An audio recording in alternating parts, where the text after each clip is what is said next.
भूछात्राः नमो नमः सर्वेभ्यो। अहम सूरजमल भैरवः अद्य हास्य बालकवि सम्मेलनं पाठस्य अध्यापनं करिष्यामि। अतः वयं सर्वे ध्यानपूर्वकं मनोयोगपूर्वकं श्रावयामः। छात्राः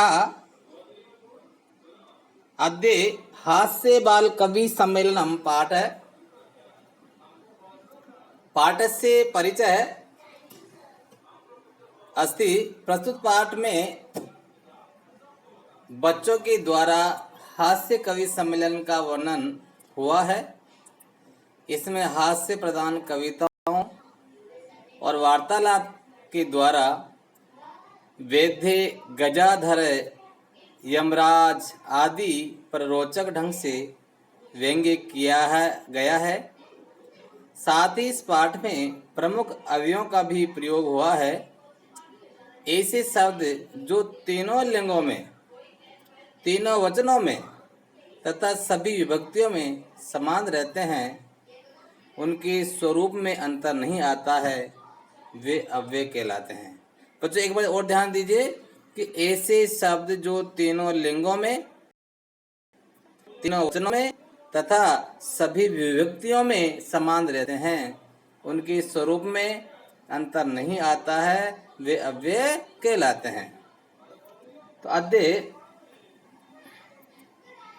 हास्य बाल कवि सम्मेलनम पाठस्य अंतर्गतम पाठस्य सविवरणम पाठवाचनम वयं सर्वे मिलित्वा करिष्यामः। पाठस्य नाम हास्य बाल कवि सम्मेलनम। विविध वेशभूषाधारिणः चत्वारः बालकवयः मंचस्य उपरि उपविष्टाः सन्ति। अतः श्रोतारः हास्य कविता श्रवणाय उत्सुकाः सन्ति, कोलाहलं च कुर्वन्ति।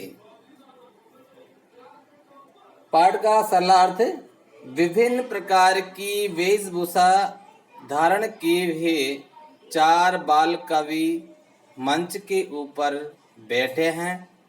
नीचे श्रोता हास्य कविता सुनने के लिए उत्सुक हैं और शोर कर रहे हैं। सबसे पहले संचालक है यानी मंच संचालन करने वाला। अलम कोलाहलेन अद्य परम हर्षस्य अवसर है यत् अस्मिन् कवि सम्मेलने काव्य हंतार कालयापकाश्च भारतस्य हास्य कवि धुरंधरा समागता सन्ति। एहि करतालध्वनिना वयम एतेषां स्वागतम कुर्मः। संचालक कहता है कि कोलाहल मत कीजिए, आज परम हर्ष का अवसर है कि इस कवि सम्मेलन में काव्य को नष्ट करने वाले और समय को बर्बाद करने वाले भारत के हास्य कवियों में श्रेष्ठ कवि आए हुए हैं। आइए तालियों से हम सब इनका स्वागत करते हैं। जोर से सभी बच्चे, सभी जो श्रोतागण, दर्शकगण बैठे हैं, जोर से तालियां बजाते हैं और उनका स्वागत करते हैं। तो सबसे पहला जो कवि है उसका नाम है गजाधर, क्योंकि मंच पर चार बालक कवि हैं। चार बालक कवि बनकर के अपनी अपनी कविताएं प्रस्तुत कर रहे हैं। सबसे पहले गजाधर आता है। सर्वेभ्यो अरसिकेभ्यो नमो नमः। प्रथमं तावत् अहम आधुनिकं वेद्यम उद्दिश्य स्वकीयं काव्यं श्रावयामि। कहता है कि सभी नीरस जनों को नमस्कार। सबसे पहले तो मैं आधुनिक वेद्य को लक्ष्य में करके अपनी कविता सुनाता हूँ। क्या कविता सुनाते हैं कि वेद्य राज नमस्तुभ्यं यमराज सहोदर यमस्तु हरति प्राणान वेद्य प्राणान धनानि च सर्वे उच्चय संति। आहा, जोर से हंसते हैं कि हे वेद्यराज, यमराज के सगे भाई, यमराज सहोदर है, सहोदर है नहीं सगे भाई, आपको नमस्कार, नमस्तुभ्यम, आपको नमस्कार। यमराज है तो प्राणों का हरण करता है, प्राणान हरती हरता है, किंतु वैद्य तो प्राण और धन दोनों का हरण करता है। जोर से कहता है कि हे वेद्यराज, यमराज के सगे भाई, अर्थात वेद्यराज को किसका भाई कहा गया है? यमराज के भाई को, क्योंकि उसको नमस्कार करा है कि यमराज तो केवल प्राण ही हरता है, लेकिन आप तो महोदय प्राण भी हरते हैं और साथ में धन भी लूटते रहते हैं, यानी हरते रहते हैं। सभी दर्शक जोर से हंसते हैं। दूसरा कवि आता है कालांतक। कालांतक आता है और कहता है, अरे वेदेस्तु सर्वत्र परंतु न ते मादृशा कुशला जनसंख्या निवारणे ममापि काव्यम इदम सुनवन्तु। अरे वेद्य तो सभी जगह उपस्थित हैं, किंतु जनसंख्या निवारण में कुशल मेरे जैसे नहीं है। मेरी भी ये कविता आप सुनिए। कौन सी कविता सुनाते हैं? वो कह रहा है कि मेरा जैसा कोई कुशल नहीं है जनसंख्या निवारण करने में। कौन सी कविता सुनाते हैं वो? चित्ताम प्रज्वलिताम दृष्ट्वा वेद्यो विस्मयेम आगतः न अहम गतो न मे भ्राता कस्य इदम हस्तलाघवम। सर्वे पुनः हसन्ति। सभी जोर से हंसते हैं। क्या कह रहे हैं कि माम दृशा मेरे जैसा चित्ताम चिता को प्रज्वलिताम जलती हुई विस्मयम आगत है, विस्मयम धन आगत है, आश्चर्यचकित होना, मैं भ्राता मेरे भाई, कस्य इदम किसके, हस्तलाघवम अर्थात हाथ की सफाई। क्या कह रहा है कि जलती हुई चिता को देखकर वेद्य आश्चर्यचकित हो गया। क्या कह रहा है? चित्ताम प्रज्वलिताम दृष्ट्वा वेद्यो विस्मयागता। वेद्य जी यानी चिकित्सक, वेद्य जी आश्चर्य पड़ गए देख करके। क्या?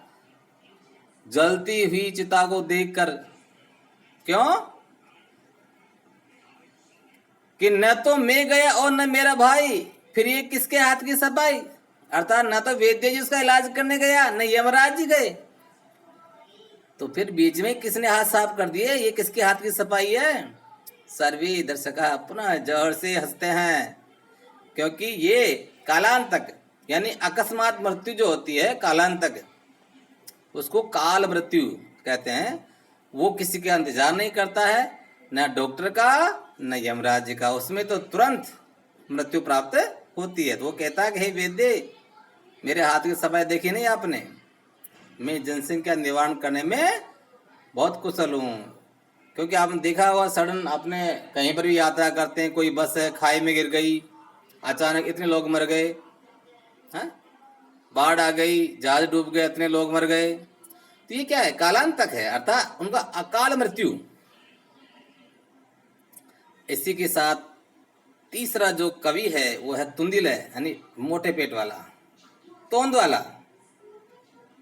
अरे तुंदस्य ऊपरी हस्तम आवर्तयन, अर्थात तुंद के ऊपर अपना हाथ फेरता हुआ। तुंदिलो अयम भो, अरे मैं मोटे पेट वाला हूं। ममापि इदम काव्यम सुरेताम, मेरी भी कविता सुनिए। जीवनी धार्यताम च, और जीवन में धारण करें। अपनी कविता सुनाता है तुंदिल। परा अन्नम प्राप्ये दुर्बुद्धे मां शरीरे दयाम कुरु, परा अन्नम दुर्लभम लोके शरीराणि पुनः पुनः। अर्थात परा अन्नम दूसरों के अन्न पर निर्भर का होने वाला, तुंद से ऊपरी तोंद के ऊपर आवर्तन फेरता हुआ, धार्यता में धारण करें, पराना में दूसरे के अन्न को, दुर्लभ में कठिनाई से प्राप्त करने योग्य, लोके अर्थात संसार में, अट्टहास में जोर से हंसना। क्या कहता है कि परा अन्नम दुर्बुद्धे मां शरीरे दयाम कुरु। मोटे पेट वाला क्या कह रहा है? परा अन्नम प्राप्य, दूसरों के अन्न को प्राप्त करके माँ शरीर दया करो, इस शरीर पर दया मत करो। अर्थात दूसरों का अन्न प्राप्त करके शरीर पर दया मत करो। संसार में पराया अन्न दुर्लभ है। परा अन्नम दुर्लभ लोके, लोके नहीं संसार में जो दूसरों का अन्न है वो बहुत दुर्लभ है। शरीर तो बार बार प्राप्त होता है, अर्थात शरीराणी पुनः पुनः, अर्थात शरीर तो फिर बार बार मिल जाएगा, लेकिन दूसरों का फ्री का भोजन दोबारा नहीं मिलेगा। अर्थात सभी इस कविता की पंक्तियों को सुन करके सभी दर्शकगण जोर से हंसते हैं। चौथा कवि, उसका नाम है चार्वाक। आम आम शरीरस्य पोषणम सर्वथा उचितम एव, यदि धनम नास्ति तदा ऋणम कृत्वापि पौष्टिकम पदार्थम एव भोक्तव्ये तथा कथयति चार्वाक कवि। क्या कहता है? यावत् जीवेत सुखम जीवेत ऋणम कृत्वा घृतम पिबेत। चार्वाक कथयति, ऋण में कर्जा, पौष्टिकम पुष्टि देने वाला, भोक्तव्य उपभोग करना चाहिए।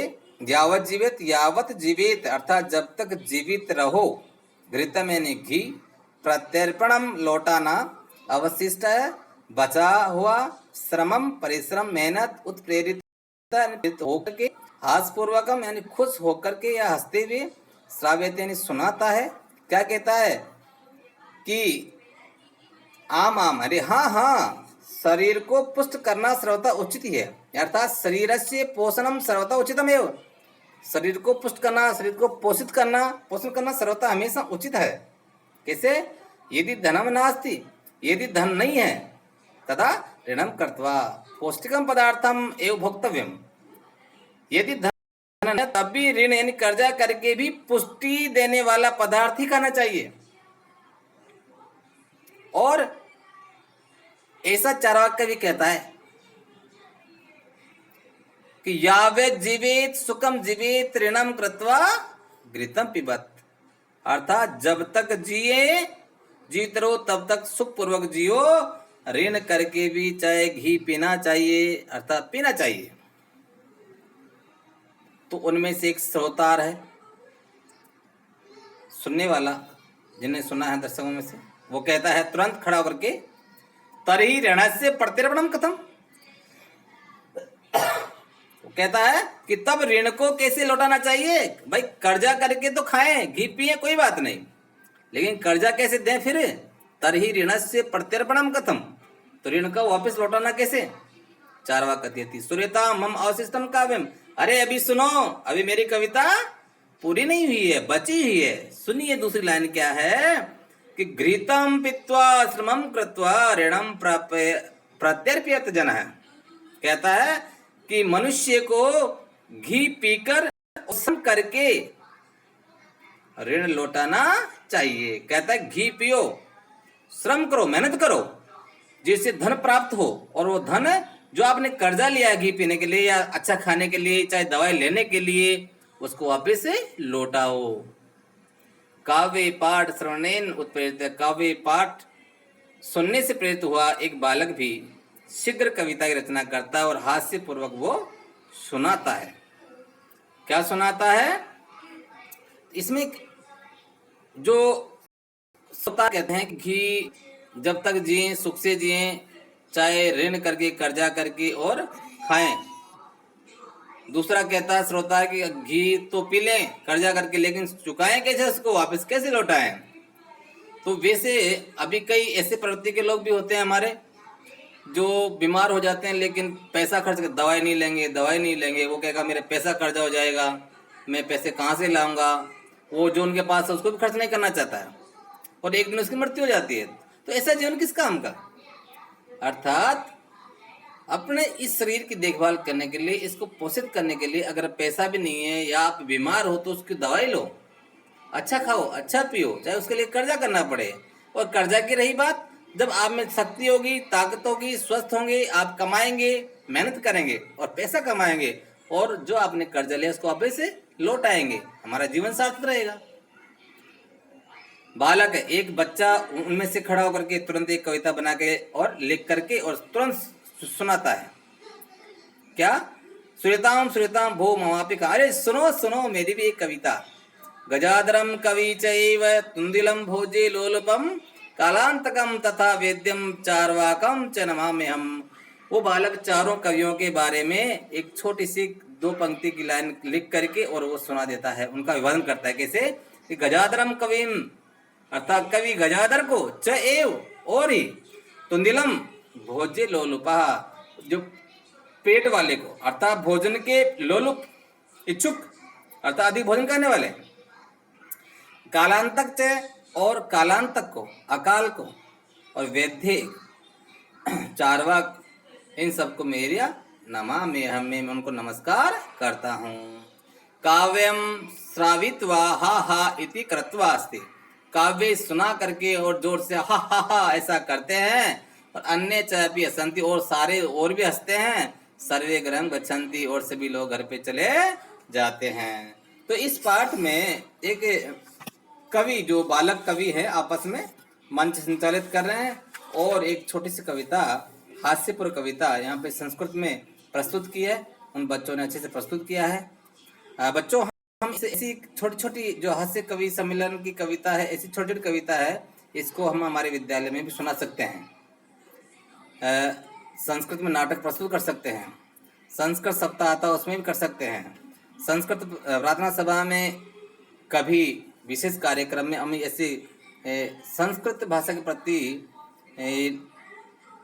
लगाव, संस्कृत भाषा के प्रति उत्साह बढ़ाने के लिए, संस्कृत भाषा को आगे बढ़ाने के लिए ऐसे गीत है, कविता है या नाटक है, छोटे छोटे हम विशेष कार्यक्रम के रूप में प्रस्तुत कर सकते हैं। आज के लिए इतना ही, धन्यवाद। नेक्स्ट जो हमारा YouTube चैनल होगा उसमें हम इसके अभ्यास प्रश्नोत्तर देखेंगे। धन्यवाद।